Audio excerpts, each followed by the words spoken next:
Thank you for listening to Life Improvement Radio. You are listening to a rebroadcast of a previously recorded show. I'm Julie Teeling with Life Improvement Radio. I am here with Alexandra Stryon with Reading My Father. So I'm going to ask her some questions about her book and her experience with having a high-profile father and being the daughter and experiencing life at home. The biggest question that came up for me with researching you was, how do you feel about him now? Well, I've come a long way in understanding him in the process of writing this book. I sort of got an opportunity by researching the book and writing it to see him as a man sort of separate from myself, not as his daughter, but as a man. And in doing so and understanding what made him who he was, I really feel like I got to a place of tremendous understanding and admiration and forgiveness. When you started writing this book, what was your intention? When I started writing the book, I wasn't sure why I'd even agreed to do it, to be honest. Did someone ask you to write Yes. it? I obviously, in my gut, I knew this was a book I had to write, but I had a lot of trepidation about it. But what I ended up discovering was that there was a really, truly compelling story, and it had to do with the fact that my father was a brilliant and well-known novelist who had a huge readership, and when he died, he had not written a novel in 27 years. And I thought that it was important for the world to know, and was important for his legacy to answer the question of what happened to Bill Stryon. And I knew the answer to that question.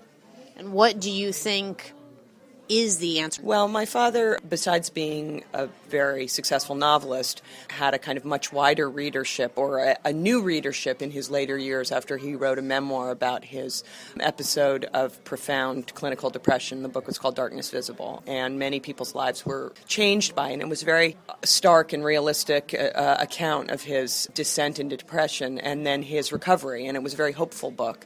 But the truth of the matter was, 15 years later, my father succumbed to depression again, and for the last 6 years of his life, he really sort of spiraled and ultimately died of depression. And that was a story that people didn't know, and what I felt was important to explore and understand was why. It's my theory that my father lived for his art and writing great novels, and there was a time in his life when his muse sort of fled him, and he found he could no longer write the kind of big novels that he wanted to write, and when that happened, it kind of undid him. People think, oh, well, you've gotten past this, especially depression. It's such a devastating disorder, not to just the person suffering it, to everyone around them, because who wants to see someone they love just so unhappy and devastatingly withdrawn? And it depends on how they show it, because he showed it in other ways more of angry.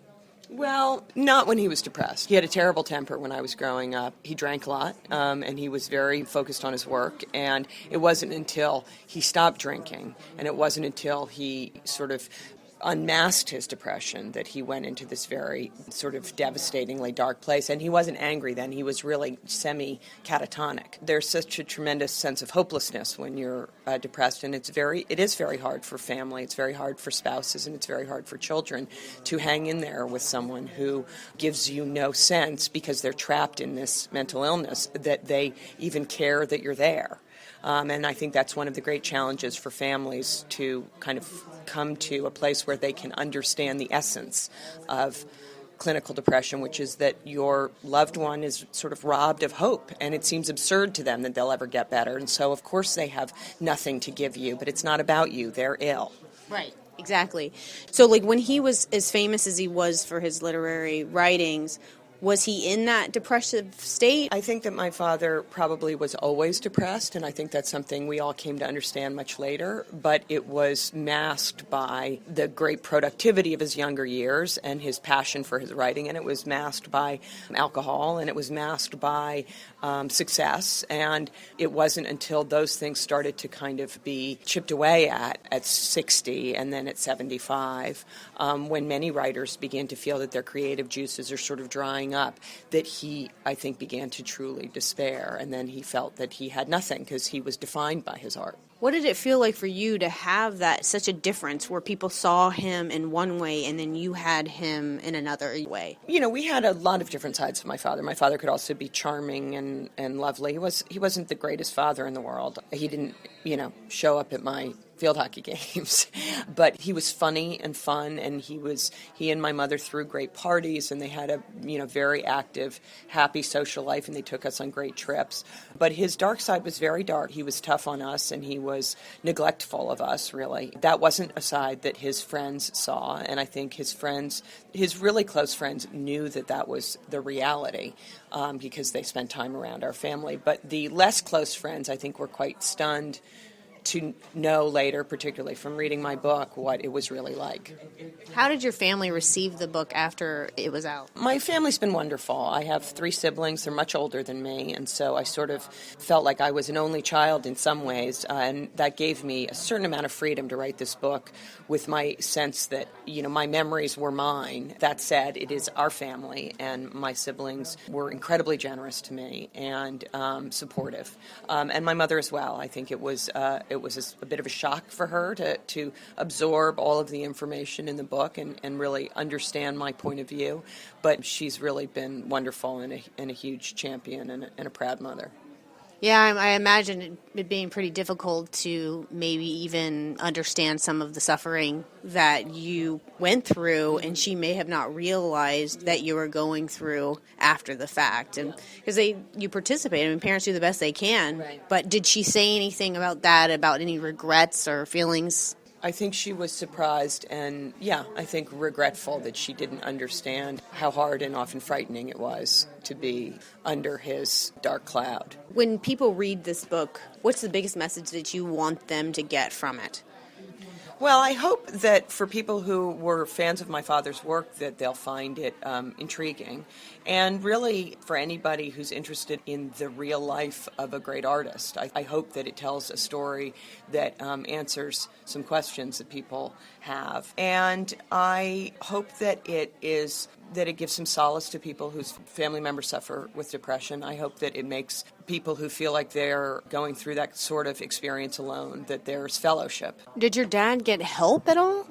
Well, he was hospitalized and he had many doctors. At the end, he was sort of Humpty Dumpty. He just couldn't get better. There were too many physical manifestations that sort of snowballed from the mental illness. And being depressed means that it's very hard to do the work that needs to be done to keep yourself healthy because you don't see the world that way. You don't see any hope.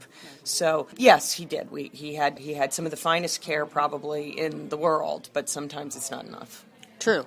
Were you ever concerned with knowing that we have the family history of any struggles that you may have of having that experience? Yes, I think in my 20s I had a period where I was particularly unhappy, and I did really fear that perhaps I was the next victim of an illness which is absolutely genetic. But one of the strange, of course, upsides of having a family member with an illness is that you learn all of its shapes and all of its manifestations. And I became enough of an armchair expert that I think I realized what I had was not the same thing. It was a more run-of-the-mill depression, and that I think, I inherited my mother's much more optimistic mental picture. I also find it pretty interesting that, just people in general with clinical depression, chronic, they self-medicate with a depressant, which is alcohol. Yes, of course. Right. Yeah, I know. It's ironic, isn't it? It really is, but like you said, it manifested itself with him getting angry,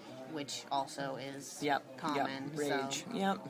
Well, I really appreciate you coming and talking to me. Thank you so much. Thank you. Do you have any more autobiographical or memoir ideas coming out? I think I've tapped this particular subject. Mom next? No. Or just you? No. No, definitely not.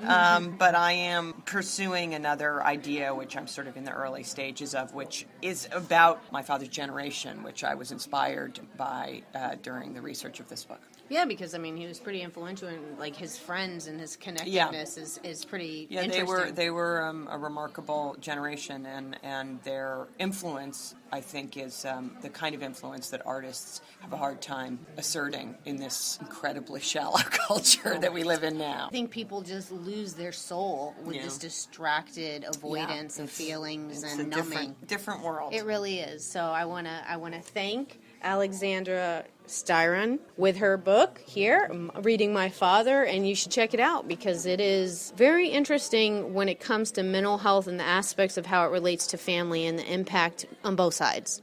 So you have been listening to Julie Teeling at Life Improvement Radio. Thank you for listening to Life Improvement Radio. The views expressed by show hosts or their guests are their own and shall not be construed in any way as advice from Life Improvement Radio. We make no recommendations or endorsements for radio show programs, services, or products mentioned on air or on our website. Personal perspectives expressed by the producers, writers, or editors will always be presented as such. Any rebroadcast or retransmission without the expressed written consent of Life Improvement Radio is strictly prohibited. Thanks for listening.